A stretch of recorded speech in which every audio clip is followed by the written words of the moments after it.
तो नमस्कार दोस्तों, आज हम सीखने और सिखाने के सिलसिले को आगे बढ़ाते हुए तो आज का हमारा टॉपिक है स्टेयरकेस में राइजर कितना होना चाहिए, रेट कितना होना चाहिए, उसकी आरसीसी क्वांटिटी कितनी आनी चाहिए। तो हमको एक स्टेयरकेस बनाने के लिए हमको उसकी राइजर की आवश्यकता पड़ेगी, उसकी ट्रेड कितनी होनी चाहिए, आरसीसी क्वांटिटी कितना आना चाहिए। तो ये सब चीज हमको निकालना बहुत ज्यादा जरूरी है। तो एक एग्जाम्पल के माध्यम से आज हम इसके बारे में सीखेंगे।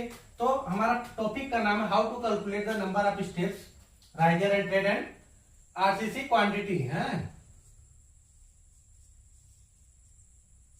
आरसीसी क्वांटिटी तो हमने एक गिवन डाटा ले लिया है, जैसे कि हमारी बिल्डिंग की हाइट है 3 मीटर ले लिया है और मिड लैंडिंग अपनी कितनी है 1200 ले ली है, ठीक है।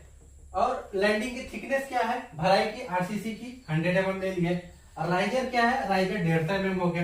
राइजर बोले तो जो हम उठा रहता हुआ है ये भाग, ये राइजर हो गया, ठीक है।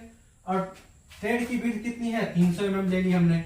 अब इसको हम कैलकुलेशन निकालेंगे कितना राइजर आना चाहिए। तो अपना 300 हमने 3000 मिलीमीटर बाई 150 करेंगे 20 अपना राइजर आ जाएगा। नंबर ऑफ राइजर कितना है 20 आ गया। और नंबर ऑफ ट्रेड तो कितना होता है, नंबर ऑफ राइजर -1, तो नंबर ऑफ ट्रेड आ जाएगा। नंबर ऑफ ट्रेड निकालने के लिए राइजर से एक माइनस कर देते हैं, वो अपना आ जाता है ट्रेड। तो अब इसका नंबर ऑफ ट्रेड आ गया, राइजर आ गया, उसकी साइज भी मालूम पड़ गई। साइज अपनी कितना है 1 मीटर का, हाँ हमने 1 मीटर का लिया है। तो अब हम आरसीसी क्वांटिटी निकालेंगे कि आरसीसी कितना जाना चाहिए उसमें। स्टेप 1 देखो, स्टेप की क्वांटिटी हाइट, लेंथ, विड्थ और नंबर ऑफ ट्रेड।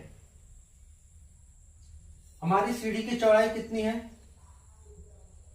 1 मीटर और ट्रेड का हाइट है 150, विड्थ कितनी है ट्रेड की 300, ठीक है। तो ये सब मल्टीप्लाई करेंगे और नंबर ऑफ ट्रेड 19 अपना आया है, राइट ट्रेड 19 आया, तो ये मल्टीप्लाई करके डिवाइड बाय 2 कर देंगे।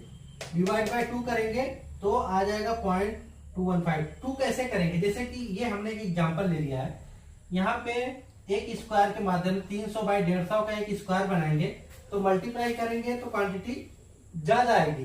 तो अपने को हमको उसका हाफ करना है, हमारे इतना ढक देंगे तो ऐसा ही दिखता है हमारे एक स्टेप तो ऐसे ही दिखता है। तो डिवाइड बाई 2 कर देंगे तो 2 करेंगे 0.4215 m³ आ जाएगा, ये हमारा आ गया। और मिड लैंडिंग अपनी कितनी है, लैंडिंग 1200 और 2 मीटर 200 और प्लस 1 मीटर 100 mm उसकी भराई है। तो मिड लैंडिंग की आरसीसी क्वांटिटी आएगी 0.314 और टॉप लैंडिंग क्या 1500, 2 मीटर 200 1.1। 1500 कैसे है, यहाँ पर 1200 लैंडिंग कर दी, यहाँ पर 1500 कैसे दिए हैं। हम जब ये मिड लैंडिंग है, टॉप लैंडिंग का जो राइजर ट्रेड होता है उसको भी हम 150 mm काउंट किए हैं, 150 mm उसको काउंट किए, 12 3 15, 1500, 2 मीटर 200 और 0.1। तो इसकी मल्टीप्लाई करेंगे तो क्वांटिटी आरसीसी कितना आ जाएगा 0.33 m³ आ जाएगा। अब अपने को स्टेप का मालूम पड़ गया, दोनों लैंडिंग का मालूम पड़ गया और जो नीचे ये वेट स्लैब है इसका मालूम पड़ा। अब इसके मालूम करने के लिए पहले हमको इसकी लेंथ निकालनी पड़ेगी। इसकी लेंथ कितना होता है, लेंथ का फार्मूला होता है waist slab length √h² plus horizontal length का स्क्वायर। h² क्या होता है, उसकी एक भाग की हाइट होती है, जैसे 2 भाग में होता है ना, तो ये 20 से काटेंगे तो ये 1450 मीटर आएगा, 1450 mm आएगा। 1450 mm ये अपनी उसका स्क्वायर और प्लस टोटल हाइट का स्क्वायर, टोटल हाइट का स्क्वायर करके तो ये 3 मीटर 330 मीटर आएगा, 3.33 मीटर आ जाएगा। अब उसके बाद आपको अब उसकी लेंथ मिल गई। वेट स्लैब की क्वांटिटी अब निकालेंगे। वेट स्लैब की लंबाई यहाँ पर कितनी है 3 मीटर 330 आ गई और उसकी चौड़ाई कितनी है 1 मीटर आ गई और 0.1 उसकी भराई कितनी है 100 mm।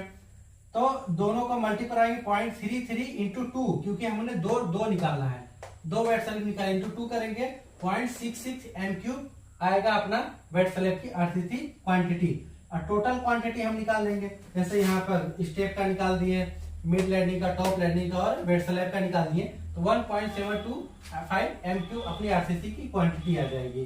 तो दोस्तों आज के हमारी टॉपिक में ये सब चीज हमने जान लिया है कि एक स्टेयरकेस में राइजर कितना होना चाहिए, उसका ट्रेड कितना होना चाहिए और उसकी आरसीसी कितनी कितनी होनी चाहिए, कैसे निकाली जाती है, ट्रेड कैसे निकाला जा रहा है या राइजर कैसे निकाला जाता है, आरसीसी क्वांटिटी कैसे निकाली, ये सब चीजें हमने आज की वीडियो में बताया। तो दोस्तों वीडियो अच्छी लगी हो तो प्यारा सा कमेंट करिए, चैनल को लाइक सब्सक्राइब करिए। तो जाते जाते एक बात कहूंगा कि वीडियो देखने के लिए आप लोगों का बहुत बहुत धन्यवाद।